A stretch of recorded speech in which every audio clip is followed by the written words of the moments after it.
বেদ পাঠশালা। রীতি দুয়ার দাও খুলে করো শ্রবণ, প্রভুরই এই বচন বেদ পাঠশালা। প্রিয় শ্রোতা বন্ধু, বেদ পাঠশালা অনুষ্ঠানে আপনাকে জানায় সাদর অভ্যর্থনা। আজ আপনি কি জীবনে স্বর্গীয় শান্তি লাভ করতে চান, আত্মিকভাবে ঈশ্বরের সান্নিধ্য লাভ করতে চান? তাহলে অবশ্যই শুনুন আজকের অনুষ্ঠান বেদ পাঠশালা।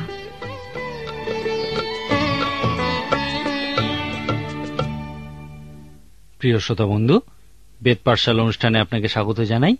এই অনুষ্ঠানে আমরা গৌণ ভাববাদীদের বইগুলি অধ্যয়ন করছি এবং এখন আমরা অবৈধীয় ভাববাদীর বইটি অধ্যয়ন করতে চলেছি। আসুন আমরা দেখি বইটির শুরুতেই লেখা আছে ওবেদিয়ার দর্শন। প্রভু সদাপ্রভু ইদোমের বিষয়ে এই কথা কহেন, আমরা সদাপ্রভুর নিকট হইতে বার্তা শুনিয়াছি এবং জাতিগণের কাছে এক দূত প্রেরিত হইয়াছে।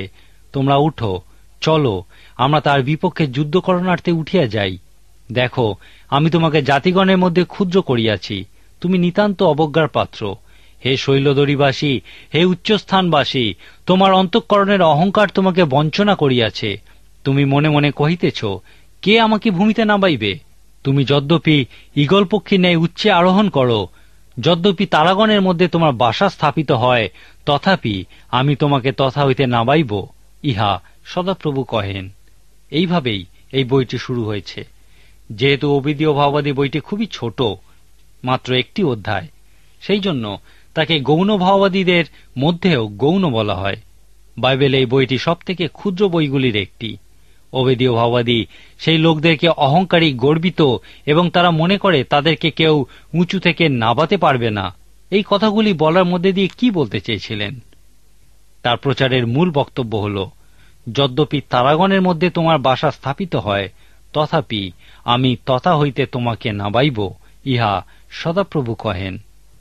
অনেকে মনে করেন যে অবেদীয় ভাববাদীর এই উপদেশ আমাদেরও পরের প্রজন্মের মানুষের জন্য, কারণ আমরা সেই গ্রহ নক্ষত্রে বসবাস করার কথা চিন্তা করি। অনেকেই মনে করেন যে এই উপদেশ আমাদের সমস্ত বিজ্ঞান ও প্রযুক্তিকে বলে যে যদি তুমি ইহাতে গর্ব করো এবং চিন্তা করো যে তুমি গ্রহ নক্ষত্রে বাসা করবে, আমি সেখান থেকেও তোমাকে নামাবো এবং দেখাবো যে তুমি শুধুমাত্র একজন মানুষ। কিন্তু শুধুমাত্র ইহাই অবেদীয় ভাববাদী প্রকৃতপক্ষে বলেননি। এই বইটিও কোনো ঐতিহাসিক বিবরণ ছাড়াই শুরু হয়েছে। আমি আগে বলেছিলাম যেই ক্ষেত্রে বইটির মধ্যে ইহার মূল বক্তব্য দেখতে পাওয়া যায়। যদিও এই বইটির প্রথম দিকের পদগুলি কোনো ঐতিহাসিক তথ্য দেয় না, কিন্তু 11 পদে সেই ঐতিহাসিক প্রসঙ্গের বিষয়ে বলা হয়েছে, যার উপর ভিত্তি করে এই দর্শনের কথা বলা হয়েছে। অবেদীয় ভাববাদী ইদোমের লোকেদেরকে বলেছিলেন, কিন্তু তোমার ভ্রাতার দিনে, তাহার বিষম দুর্দশার দিনে তাহার দিকে দৃষ্টি করিও না। জিহুদার সন্তানদের বিনাশের দিনে তাহাদের বিষয়ে আনন্দ করিও না এবং সংকটের দিনে দর্প কথা বলিও না। আমার প্রজাগণের বিপত্তির দিনে তাহাদের পুরোদ্বারে প্রবেশ করিও না। তুমি তাহাদের বিপত্তির দিনে তাহাদের অমঙ্গলের দিকে দৃষ্টি করিও না এবং তাহাদের বিপত্তির দিনে তাহাদের সম্পত্তিতে হস্তক্ষেপ করিও না। আর তাহাদের পলাতক দিগকে বধ করিবার জন্য পথের সংযোগস্থানে দাঁড়াইও না এবং সংকটের দিনে তাহাদের রক্ষাপ্রাপ্ত লোকদিগকে শত্রু হস্তে সমর্পণ করিও না। কেননা সর্বজাতির উপরে সদাপ্রভুর দিন সন্নিকট। তুমি যেরূপ করিয়াছ, তোমার প্রতিও সেই রূপ করা যাইবে। তোমার অপকারের ফল তোমারই মস্তকে বর্তিবে। অবেদীয় ভাববাদীর এই প্রচারের মূল কথা প্রকৃতপক্ষে উপলব্ধি করার জন্য ইদোম কথাটিকে অবশ্যই বুঝতে হবে। এই ইদোমের লোকেরা, যাদেরকে ইদোমীয় বলা হতো, তারা পাহাড়ে বাস করত। মাটি থেকে প্রায় 700 ফুট উচ্চতায় পাহাড়ের গুহায় তারা থাকত। তারা যাতায়াতের জন্য দড়ির মই ব্যবহার করত। সেখান থেকে তারা এই মইবে নেমে আসত এবং লোকদেরকে আক্রমণ করে তাদের জিনিসপত্র লুট করত। তারপর আবার সেই পাহাড়ের গুহায় পালিয়ে যেত এবং সেই মইটি তুলে নিত, আর এইভাবে তারা নিজেদেরকে অজেয় মনে করত। অবেদীয় ভাববাদী এই জন্যই বলেছিলেন, তুমি মনে মনে কহিতেছ, কে আমাকে ভূমিতে নামাইবে? আমি তোমাকে তথা হইতে নামাইব, ইহা সদাপ্রভু কহেন। সেই সময় অন্য লোকেরাও সেই ইদোমীয়দেরকে নামিয়ে আনার জন্য বদ্ধপরিকর হয়েছিল। সেই ইদোমীয়রা পাহাড়ের গায়েই তাদের মন্দির স্থাপন করেছিল এবং ইহা প্রকৃতই সুন্দর ছিল। আজও সেই সমস্ত কিছু দেখতে পাওয়া যায়। এখন প্রশ্ন হল, এই ইদোমীয় কারা? এই প্রশ্নের উত্তর পাওয়ার জন্য আমাদেরকে আদি পুস্তকে ফিরে যেতে হবে। আপনার নিশ্চয়ই সেই যমজ সন্তানের কথা মনে আছে। তাদের নাম ছিল যাকব এবং এসৌ। তারা বিভিন্ন ক্ষেত্রে পরস্পরের সম্পূর্ণ বিপরীত ছিলেন। এসৌ তার জ্যেষ্ঠাধিকার আত্মিক বিষয় সকলের প্রতি উদাসীন ছিলেন। তিনি মাত্র একপাত্র খাবারের বিনিময়ে তার জ্যেষ্ঠাধিকার বিক্রি করে দিয়েছিলেন। তিনি আমাদের কাছে আত্মিক বিষয় সকলের প্রতি উদাসীন এমন একজন মানুষেরই প্রতীকস্বরূপ। যাকব আমাদের কাছে একজন আত্মিক মানুষের চিত্র প্রদর্শন করেন, যদিও তিনি একজন প্রবঞ্চক ছিলেন। তিনি একজন প্রবঞ্চক ছিলেন বলেই একজন আত্মিক মানুষের প্রতীকস্বরূপ হতে পেরেছেন। যাকব সম্পূর্ণ নিষ্কলঙ্ক মানুষ ছিলেন না, কিন্তু তিনি আত্মিক বিষয়ের গুরুত্ব জানতেন এবং সেগুলি পাওয়ার জন্য উদ্গ্রীব ছিলেন। যদি আপনি আদি পুস্তকে এই দুই যমজ ভাইয়ের কাহিনী পড়েন, তাহলে দেখবেন এই কাহিনীর শেষে তারা দুজন বন্ধুতে পরিণত হয়েছিল। আমরা বলেছিলাম যাকব থেকে একটা জাতি উৎপন্ন হয়েছিল যার নাম ছিল ইসরায়েল। একইভাবে এশোর থেকেও একটা জাতি উৎপন্ন হয়েছিল, আর এই জাতি হল সেই ইদোম। এই ইদোমীয়রাই ইসরায়েলীয়দের প্রকৃতই ঘৃণা করত। যখন কোন সৈন্যবাহিনী জেরুসালেম আক্রমণ করত, তখন ইদোমীয়রা তাদের সঙ্গে যোগ দিত যেন তারা সেই জিহুদীদের হত্যা করতে পারে। তারা জিহুদীদের হত্যা করতে ভালোবাসত।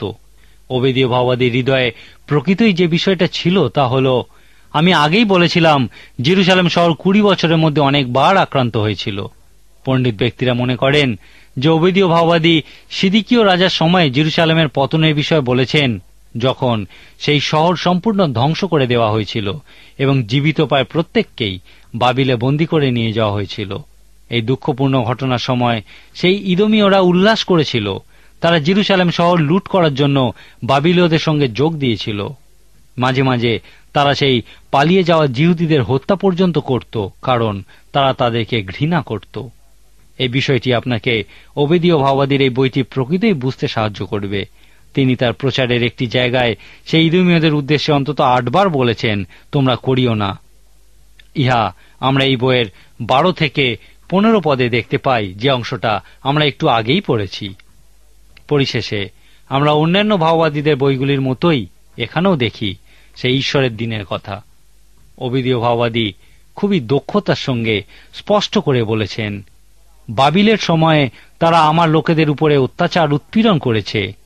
আমার মনোনীত জাতি সেই ইসরায়েল, জিহুদার লোকেরা তাদের শাস্তি লাভ করেছে, কিন্তু তোমরাও শাস্তি পাবে, আর তা খুব ছোট কোনো বিষয় নয়, কিন্তু সেই শাস্তি প্রকৃতই কঠোর ও নিষ্ঠুর হবে। ওবেদীয় ভাওবাদী ইদোমকে ধ্বংস করবে সেই বিষয়েও ভবিষ্যৎবাণী করেছিলেন। তিনি বলেছিলেন, সে বাবিলীয় এবং রোমীয়রা, যাদেরকে ইদোমীয়রা বন্ধুরূপে বিশ্বাস করত, তারাই ঈশ্বরের অনুপ্রেরণায় তাদেরকে ধ্বংস করবে। আর প্রাচীন ইতিহাস বলে ওবেদীয় ভাওবাদীর এই ভবিষ্যৎবাণী সত্য প্রমাণিত হয়েছিল। জেরুসালেম শহর অধিকারের 5 বছর পর বাবিলীয়রা সেই ইদোম অধিকার করেছিল।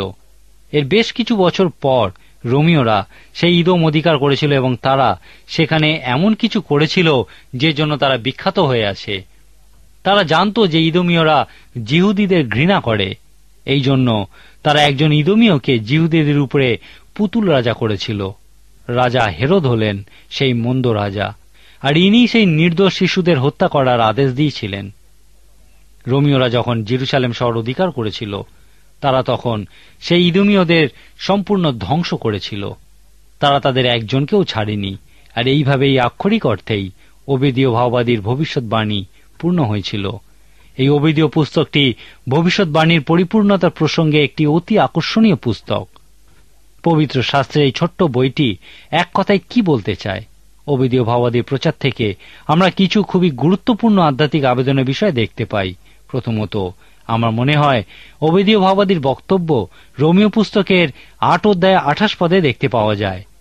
লেখা আছে, আমরা জানি যারা ঈশ্বরকে প্রেম করে, যাহারা তাহার সংকল্প অনুসারে আহুত, তাহাদের পক্ষে সকলই মঙ্গলার্থে একসঙ্গে কার্য করিতেছে।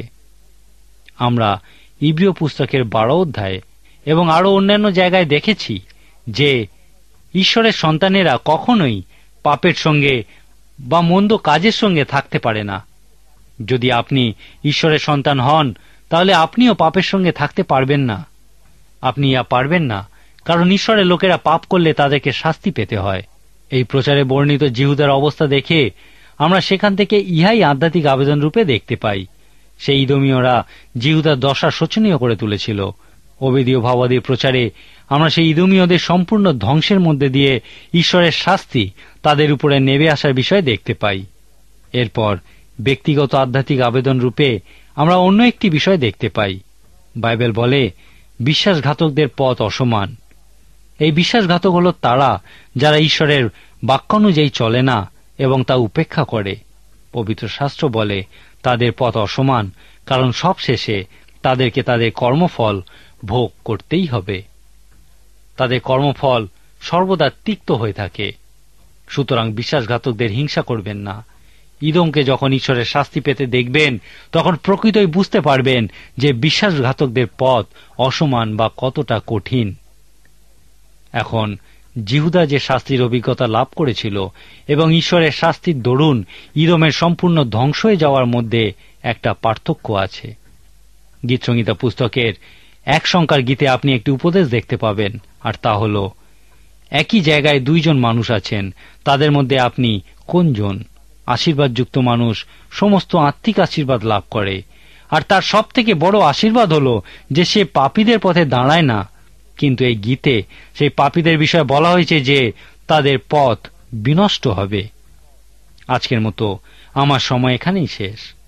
পরের দিন আপনি অবশ্যই আমাদের সঙ্গে উপস্থিত থাকুন, যখন আমরা ওবেদীয় ভাববাদীর সেই মহান ভবিষ্যৎবাণী থেকে আত্মিক মানুষ এবং পবিত্র শাস্ত্রে যাকে সাধারণ মানুষ বা আমরা যাকে জাগতিক মানুষ বলি, তাদের মধ্যে একটা পার্থক্য বোঝার চেষ্টা করব। গীতসংহিতা 1 সংখ্যার গীতের সেই দুষ্ট ব্যক্তির ক্ষেত্রে আধ্যাত্মিক আবেদন এবং ওবেদীয় ভাববাদীর প্রচারে ইদোমের ক্ষেত্রে আধ্যাত্মিক আবেদন প্রায় এক। এখন প্রশ্ন হল, আপনি কি যাকবের সন্তান না এশোর সন্তান? আপনি কি ঈশ্বরভক্ত মানুষ না ঈশ্বর বিদ্বেষী মানুষ? নির্বাচন আপনাকেই করতে হবে। পরের দিন আমরা দেখব যে ওবেদীয় ভাববাদী যাকব ও এশুবের ইতিহাসের মধ্যে দিয়ে একজন আত্মিক মানুষ এবং একজন সাধারণ বা জাগতিক মানুষের বিষয়ে বর্ণনা করেছেন। তিনি এই 2 জনের কর্মফলের উপর থেকে তাদের পার্থক্যের বিষয় আলোকপাত করেছেন। এদের 2 জনের থেকে 2টি জাতি উৎপন্ন হয়েছিল, যাদের একটা মানসিক বা জাগতিক মানুষ ও তার জীবন ধারণের প্রতীক স্বরূপ, এবং আরেকটি আত্মিক মানুষ এবং তার আত্মিক মান ও জীবন ধারণের প্রতীক স্বরূপ। অতএব আমাদের পরের দিনের অনুষ্ঠানটি শুনতে ভুলবেন না। আজকের মতো তাহলে এখানেই শেষ করি। ঈশ্বর আপনার মঙ্গল করুন। প্রিয় শ্রোতা বন্ধু, যদি বাইবেল সম্পর্কে বিস্তারিতভাবে জানতে চান, তাহলে আমাদের ঠিকানায় যোগাযোগ করুন। আমাদের ঠিকানা হল বেদ পাঠশালা, বিশ্ববাণী, পোস্ট বক্স নম্বর 16925, কলিকাতা 700034।